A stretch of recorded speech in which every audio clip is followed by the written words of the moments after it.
آقای خان نظرتون راجع به ترامپ چیه؟ به نظر من ترامپ یه گنجش مغزیه که خیلی خوش شانسه. چطور خوش شانسه؟ شانسش اینه که ایرانیای مخیم آمریکا بهش رأی دادن به خاطر لج و لجبازی، وگرنه آمریکایی‌ها یک بار گذاشتنش کنار دوباره برش نمیگردونن.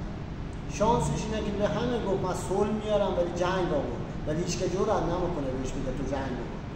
شانسش اینه که هر جای دنیا هر کار خوبی میکنم میگه من گفتم، من کردم و هم تایید میکنم. شانسش اینه به قول خودش میخواستم ترورش کنم ولی نتونستم، به راحتی رسیدم و امثال این زیاده. خیلی خوش شانسه. به نظر شما این جایگاهی که الان ترامپ داره جایگاه مناسبیه براش؟ بدترین جایگاهه. به نظر من باید وزیر اقتصاد بشه.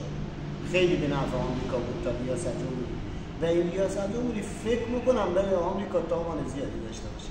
ممنون.